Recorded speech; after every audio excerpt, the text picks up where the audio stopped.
Ever get that feeling? Like music just gets you deep down. Absolutely. Well, we're not alone. Yeah. Humans have been tapping into that something special with music since we were barely human. Right. And today, we're going to deep dive into that, into the idea that music isn't just something nice to listen to. It's just so much more than that. Yeah, like way more. We're talking ancient traditions, even maybe magic woven right in. It is fascinating how music seems to have this inherent power, right? It really does. And get this, modern science is actually starting to back up what people have felt for, forever. The research is incredible. It is. We're talking about the actual effects music has on our brains, our bodies, all of it. It's a wild ride, going from those ancient ideas to the latest brain scans. It is. So to get us started, we've got some amazing sources lined up, academic papers, the serious stuff. Gotta have those. But also research on how music impacts us physically, mentally, the whole nine yards. Right. And let's not forget how people actually use music in their daily lives. Right. How we turn to certain songs when we're feeling down or need a boost, all that. Exactly. That's all part of this bigger story, the story of music and humans. It really is. So think of this as a journey, a musical time machine almost, starting way, way back. I love it, a time machine. Take us back to those first humans. Okay, picture this. It's the dawn of humanity. We haven't even figured out complex language yet. Wow. Yeah, before words as we know them. Well, it was like a whole symphony of nonverbal cues. I like that, a symphony. It was, though. Vocalizations, obviously. But also facial expressions, all these gestures, body language stuff. And each sound, each movement, loaded with meaning. Exactly.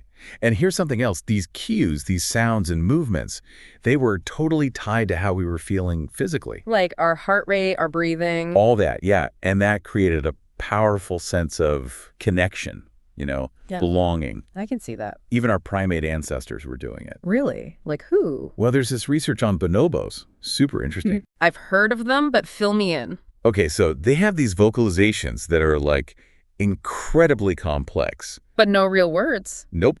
But they can convey a ton of information, like their emotions, their social status, the whole deal. So it's more than just basic survival stuff. Way more. This is about forming relationships, strengthening those social bonds. Deep stuff. It really is. Yeah. And some people think that this early form of communication, this musical language, well, it might have actually paved the way for both music and language as we know them. Wow. Okay, so we're laying the groundwork for human expression right here. Exactly. It makes you wonder about those cultures that have held on to those ancient musical traditions. Oh, yeah. Like the Pygmies, right? Or the Sand People. Yeah.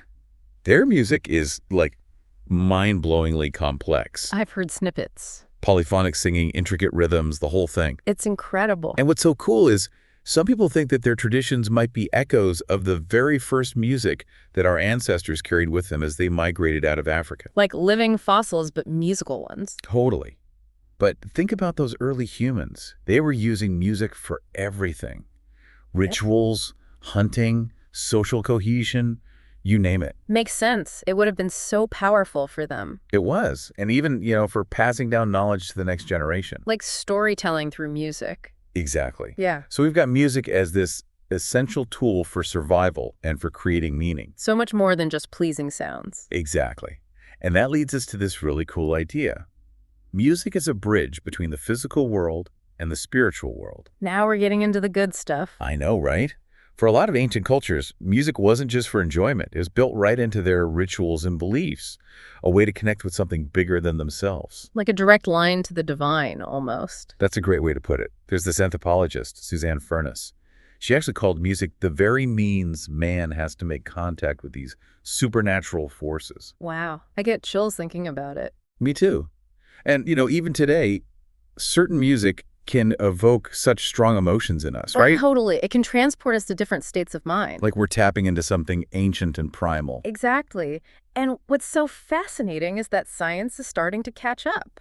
It's actually uncovering how music works, this magic on us, So the idea that music has healing power isn't just some mystical woo-woo thing anymore. Not at all. We've got the research to back it up. That's amazing. So what kind of stuff are we talking about here? Well, for starters, there was this recent study. They looked at how different types of music can actually change what's happening in our brains, like our brain activity. Oh, wow. And even what we're thinking about. They found that listening to music, and especially sad music, it activates these parts of the brain that are linked to like visual imagery and daydreaming. So it's like music opens up these doors to our inner world, helping us process emotions and make sense of our experiences. Exactly. And it's not just about passively listening. There's this sociological study, really fascinating, and it found that people are actually using music as a tool. A tool for what? For coping with stress, managing those big emotions, and even for reflecting on their lives. That makes so much sense. Think about the music you turn to when you're feeling down or need a pick-me-up. I do that all the time. What is it about those particular songs that just, like, works? It's almost like music gives us this language for our emotions, a way to understand them. Yeah. It's both deeply personal and universal at the same time. And it seems like the more we experience music, the better we get at using it as this coping mechanism. Like we're building up our musical vocabulary or something. Exactly. And that's just scratching the surface. As we get deeper into the neuroscience of music, we're going to see how this ancient magic shows up in the actual structure of our brains. I can't wait. So we started with these ancient humans using music for survival and connection. And now we're here with science actually proving that music has this healing power. And there's still so much more to explore. I know, right? So where do we go from here? Let's dive into the research. Let's see how our brains have evolved to experience music and how we can harness that for healing. So we just talked about how music has been used for its inherent healing powers since, well, forever. It's pretty mind-blowing, right? It is. And in this part, we're going to see how modern science is actually confirming what our ancestors, seemed to know intuitively. Okay, so music can heal, but how? Music therapy. It's this whole field that has, exploded recently. I've heard of it, yeah. But what exactly is it? It's basically using music clinically to help people, reach their goals. Okay, so it's not just listening to, calming music. Oh, right. It's way more than that. We're talking singing, songwriting, playing instruments. Wow, a lot of different approaches. Yeah. And even just listening to certain types of music, but, with a trained professional guiding the whole thing. So it's really personalized. Totally. It's all about using music to, tap into different parts of who we are. That's pretty amazing. What kind of conditions can music therapy actually help with? Oh, man, the list is long. We're talking autism, dementia, Parkinson, anxiety, depression, trauma, all sorts of stuff. That's incredible. Can we, break that down a little? How does it actually work in those different situations? Sure. Let's take autism, for example. Music therapists might use, say, improvisation and songwriting to help kids with autism, develop their communication and social skills. That makes sense. Because music engages so many parts of the brain, it can kind of bridge the gap for kids who have trouble with, more traditional ways of communicating. I can see how that would be so powerful. What about dementia? How does music therapy help with memory loss? Well, think about it. Music has this amazing ability to, unlock memories and emotions, even in people with, pretty advanced dementia. I mean, we've all had those moments where a song just takes us right back, right? Exactly. It's like a time machine. And music therapists can use that power to, stimulate memories, reduce agitation, improve mood, all sorts of things. Like music is the key Yeah. to those lost parts of themselves. Yeah. And there's actual research to back it up. Studies show that music therapy can actually have a positive impact on cognitive function, behavior, quality of life, the whole thing. Okay, so this isn't just a feel-good thing. There's real science here. Absolutely. It sounds like music therapy is really gaining traction, being recognized for its potential. What about mental health stuff like anxiety and depression? How does music therapy help with that? Oh, it can be really powerful there too. Therapists might use things like songwriting, lyric analysis, maybe guided listening to help people express their emotions, learn to cope with stress, become more self-aware. It's like music creates this safe space to really delve into those tough feelings. I get that. It reminds me of how even when we're not in a therapy session, we still use music to regulate our moods. Like putting on upbeat music when we need a boost or sad songs when we're, feeling down. You got it. There's a whole area of research now called emotion regulation through music. It's basically saying that just listening to music on our own can be a really effective way to take care of ourselves. Makes total sense. Of course, working with a trained therapist takes it to a whole other level. So we've got music helping with cognitive stuff, physical challenges, emotional and mental health. The range is incredible. It really highlights just how powerful music is, its potential to heal and, transform us. Absolutely. And this is just the beginning. The field is constantly evolving. We're always learning more about music's impact on us. That's exciting. But I'm also thinking about the ethics of it all, Like, with any powerful tool, there are responsibilities. Yeah. What are some of the ethical considerations when we're talking about using music for healing? Oh, that's a great question. One big one is accessibility, right? Music therapy shouldn't be this luxury only for the privileged few. Exactly. We need to make sure it's available to anyone who needs it, regardless of, their income or where they live. Everyone deserves access to healing.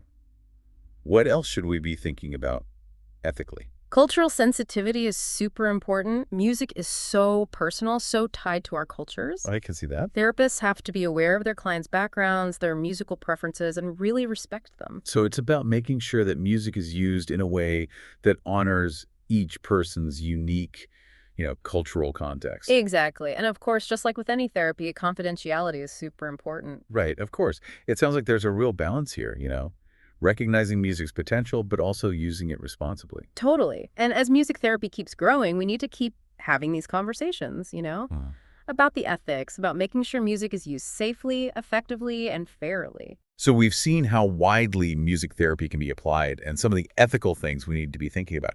It's a lot to take in. I feel like we're just scratching the surface here. We totally are. And that brings us to a whole new set of questions, especially with all the advances in technology happening right now. So we've come a long way from, those first humans to cutting-edge music therapy. It's been quite a journey. And we've seen how deeply music is woven into us. Our biology, emotions, our sense of self even. It really is remarkable. It is. So where do we go from here? What does all of this tell us about, being human? Well, I think it paints a pretty clear picture. We're innately musical. Innately? Yeah.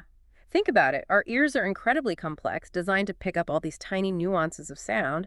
And our brains, they have specialized areas just for processing rhythm, melody, emotion. We're like walking instruments. We basically are. And it goes deeper than, just enjoying music. Remember how we talked about music being crucial for survival? Yeah, for those early humans. Right. Strengthening social bonds, helping them cooperate, dealing with all the challenges. It's amazing how those ancient functions are still so relevant today. Isn't it? In a world that can feel so, isolating and overwhelming, music gives us this way to connect. Yeah. With ourselves, with each other, with something bigger. That universal language thing. Exactly. It crosses all those cultural boundaries and speaks to, what makes us human. And the research on music therapy really highlights that. Seeing how music can help, kids with autism communicate or bring comfort to people with dementia. It's powerful stuff. It really shows us just how much music can heal and transform. It does. And as we learn more about those therapeutic applications, we're probably going to discover even more ways that music can, improve our well-being. And help us live better lives. Exactly. But beyond the therapy aspect, I think there's a spiritual side to music that we can't ignore. I mean, throughout history, in every culture, music has been central to spiritual practices and rituals. I've always wondered about that. Why do you think that connection is so strong? Well, music has this unique ability to inspire awe, wonder, a sense of transcendence even. Oh, I totally get that. It takes us beyond the everyday and connects us to something bigger, whether that's, the divine, a connection to nature, or just a deep sense of inner peace. I've definitely had those moments where listening to music felt spiritual, like it was speaking right to my soul. It's a powerful experience. And while science can tell us, how music affects our brains and bodies, there's still this mystery at its core. A mystery we want to solve. Not necessarily solve, but, explore, to wonder, to let ourselves be moved by something bigger than ourselves. I love that. So as we wrap up this deep dive into, the magic of music, what are some key takeaways you want to leave our listeners with? I hope they've come to appreciate just how multifaceted music is. It's not just something nice to listen to. It's a fundamental part of being human. It shapes our emotions, influences our well-being, connects us to something larger. It's a real gift. It is, and I encourage everyone to, explore the many ways music can work its magic in their lives. Listen to your favorites, learn an instrument, go to concerts, maybe even look into music therapy. There are so many ways to experience its power and beauty. So many ways. So next time you're listening to music, whether it's on your headphones or in a concert hall, I hope you'll really listen with that sense of wonder and appreciation. Maybe you'll even hear those echoes of our ancestors, singing and dancing around a fire, using music to connect, to heal, to celebrate. That's a beautiful image. Right. Thanks for taking this journey with us into the heart of music's magic. It's been my pleasure. And to our listeners, keep listening, keep exploring, and keep the music playing.